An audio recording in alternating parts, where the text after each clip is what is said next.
Misi Bu, Assalamualaikum Bu. Iya, waalaikumsalam. Ada yang bisa saya bantu? Ini Bu, saya yang kemarin menghubungi Ibu untuk janjian membahas tentang pengadopsian anak itu Bu. Oh, jadi ibu ya. Ya. Ayo silakan masuk ibu. Ya nak.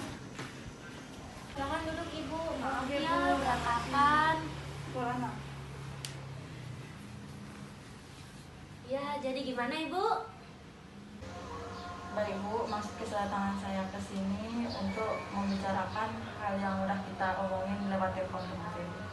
Jadi kan kemarin saya bilang saya mau menyerahkan anak saya ke Ibu. Alasan saya untuk menyerahkan anak saya ke Ibu adalah kan saya ini udah tua, udah punya penyakit bawaan, terus suami saya udah lama meninggal.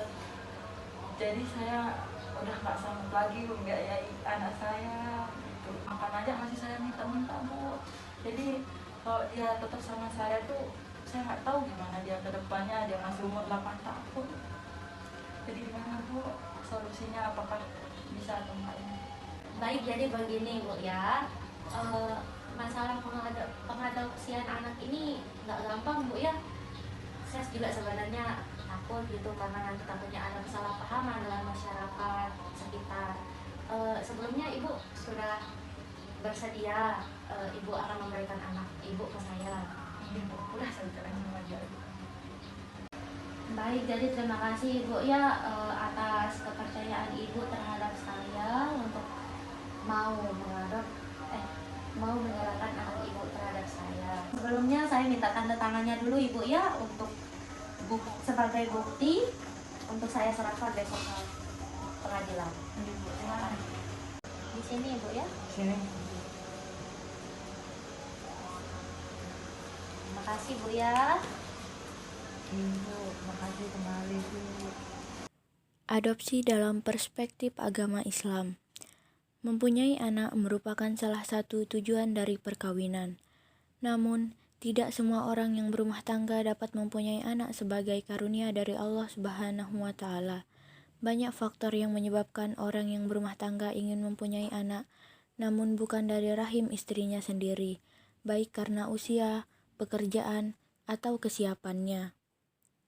Untuk mengatasi masalah tersebut, salah satu jalan keluar yang dapat dilakukan adalah dengan mengadopsi atau mengangkat anak. Dalam lapangan hukum perdata umum, pengangkatan anak tidak saja berasal dari anak yang jelas asal-usulnya, tetapi juga anak yang lahir di luar perkawinan yang sah.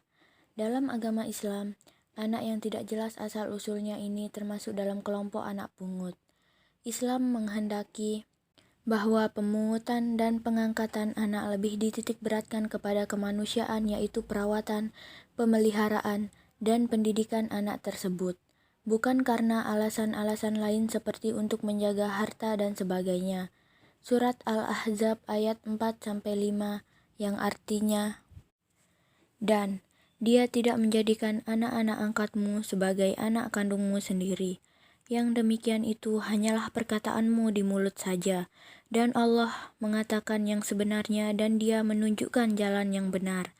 Panggilan mereka atau anak angkat itu dengan memakai nama bapak-bapak mereka, itulah yang paling adil di hadapan Allah Subhanahu wa Ta'ala. Jika kamu tidak mengetahui bapak-bapak mereka, maka panggillah mereka sebagai saudaramu seagama dan maulah hamba sahaya yang dimerdekakan. Surat Al-Ahzab ayat 4-5 ini merupakan sebuah hukum baru yang menanggapi fenomena sosial tentang adopsi. Allah Subhanahu wa Ta'ala menurunkan ayat ini sebagai petunjuk tata cara praktek adopsi yang benar dan adil, bahwa Dia tidak menjadikan anak-anak angkat sebagai anak kandung sendiri, karena dengan mengatakan anak angkat sebagai anaknya sendiri adalah merupakan kebohongan yang hanya diucapkan di mulut saja dan bukan hal yang sebenarnya. Allah Subhanahu wa Ta'ala memerintahkan untuk memanggil anak-anak angkat itu dengan memakai menisbatkan kepada nama bapak kandung mereka, kecuali jika tidak diketahui siapa bapak kandungnya, maka dianjurkan untuk memanggil anak angkat itu dengan sebutan saudaraku, seagama, atau maulaku. Dengan panggilan seperti itu, maka tidak terjadi pemutusan atau pengaburan hubungan dengan bapak kandungnya dan sesungguhnya yang demikian itu adalah lebih adil di sisi Allah Subhanahu wa Ta'ala.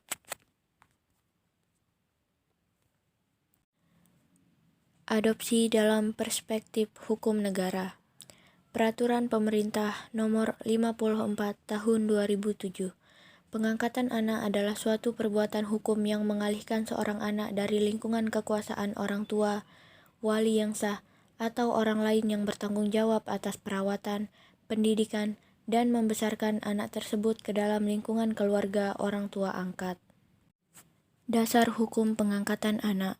Undang-Undang Nomor 35 Tahun 2014 tentang Perlindungan Anak.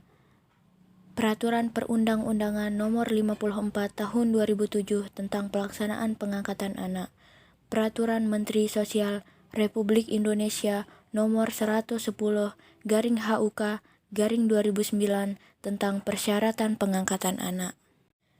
Perspektif adopsi dalam hukum budaya dan adat.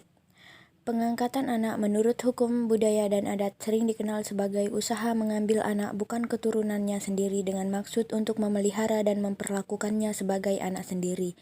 Pada umumnya, masyarakat Indonesia lebih suka mengangkat anak dari kalangan keluarga sendiri, di mana tanpa melalui prosedur pengadilan. Dalam beberapa kelompok masyarakat, pengangkatan anak berdasarkan hukum budaya dan adat setempat dikenal dengan cara dan mekanisme yang berbeda. Secara umum, prinsip hukum adat dalam pengangkatan anak adalah sama. Anak angkat akan memiliki hubungan yang lebih kuat dengan orang tua angkatnya. Pada beberapa suku, anak yang diangkat terputus hubungannya dengan orang tua kandung. Motivasi pengangkatan anak secara adat juga lebih didasari pada kekhawatiran atas kepenuhan generasi. Berbeda dari esensi pengangkatan anak berdasarkan Undang-Undang Nomor 23 Tahun 2002 tentang Perlindungan Anak, Undang-Undang Perlindungan Anak yang lebih menekankan motivasi demi kepentingan terbaik si anak. Pasal 39 ayat 1.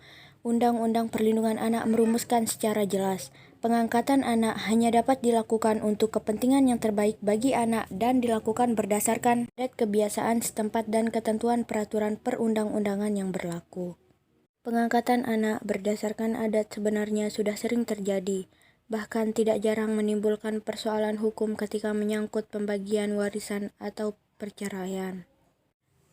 Untuk bisa mengangkat seorang anak atau mengadopsi, calon orang tua diharuskan mengikuti proses dan prosedur yang telah ditetapkan pemerintah. Hal itu sebagai perlindungan dan hak anak di masa yang akan datang. Mengangkat anak diperbolehkan negara, namun mesti melalui prosedur dan proses yang benar, sesuai regulasi yang ditetapkan pemerintah. Dirjen Rehabilitasi Sosial, Samsudi, Jakarta, Jumat 12.06.2015. Persyaratan mengadopsi anak secara legal berdasarkan Keputusan Menteri Sosial RI Nomor 41/Kep/7/1984 tentang petunjuk pelaksanaan perizinan pengangkatan anak, yaitu sebagai berikut. Pertama, pasangan harus berstatus menikah dengan usia minimal 25 tahun dan maksimal 45 tahun. Kedua, minimal pasangan yang akan mengadopsi anak telah menikah 5 tahun saat pengajuan. Pasangan tersebut harus menyerahkan dokumen secara tertulis berisikan keterangan seperti tidak memungkinkan memiliki anak kandung dari dokter ahli, tidak memiliki anak, memiliki satu anak kandung, atau hanya memiliki seorang anak angkat, tetapi tidak mempunyai anak kandung. Ketiga, harus memiliki kondisi keuangan dan sosial mapan dengan menyerahkan surat keterangan dari negara asal pasangan tersebut. Keempat, memperoleh persetujuan tertulis dari pemerintah negara asal permohonan berlaku bagi pasangan yang bukan warga negara Indonesia. Kelima, surat keterangan kelakuan baik dari kepolisian, surat keterangan dokter yang menyatakan pasangan tersebut adalah sehat secara jasmani dan rohani. Keenam, telah menetap sekurang-kurangnya 3 tahun di Indonesia yang dibuktikan dengan surat keterangan dari pejabat yang berwenang. Ketujuh, telah merawat dan memelihara anak yang akan diadopsi tersebut sekurang-kurangnya 6 bulan untuk anak balita. dan 1 tahun untuk anak yang berumur 3-5 tahun. Kedelapan, surat pernyataan secara tertulis yang menyatakan bahwa pengangkatan tersebut memang semata-mata untuk kepentingan dan kesejahteraan anak yang bersangkutan. Dan yang kesembilan, adopsi. Anak tidak hanya berlaku bagi pasangan suami istri, tetapi juga dibolehkan untuk wanita atau pria yang masih lajang, asalkan mempunyai motivasi yang kuat untuk mengasuh anak. Prosedur resmi angkat anak. Pertama, ajukan surat permohonan ke pengadilan di wilayah tempat tinggal calon anak angkat. Kedua, petugas dari dinas sosial akan mengecek, mulai dari kondisi ekonomi, tempat tinggal, penerimaan dari calon saudara angkat bila sudah punya anak, pergaulan sosial, kondisi kejiwaan, dan lain-lain. Pengecekan keuangan dilakukan untuk mengetahui pekerjaan tetap dan penghasilan memadai. Bagi WNA, harus ada persetujuan atau izin untuk mengadopsi bayi Indonesia dari instansi yang berwenang dari negara asal. Yang ketiga, calon orang tua dan anak angkat diberi waktu untuk saling mengenal dan berinteraksi. Pengadilan akan mengizinkan membawa si anak untuk tinggal selama 6-12 bulan di bawah pantauan dinas sosial. Yang keempat, menjalani persidangan dengan menghadirkan minimal 2 saksi. Dan yang kelima, permohonan disetujui atau ditolak. Bila disetujui, akan dikeluarkan surat ketetapan dari pengadilan yang berkekuatan hukum. Yang keenam, dicatatkan ke kantor catatan sipil.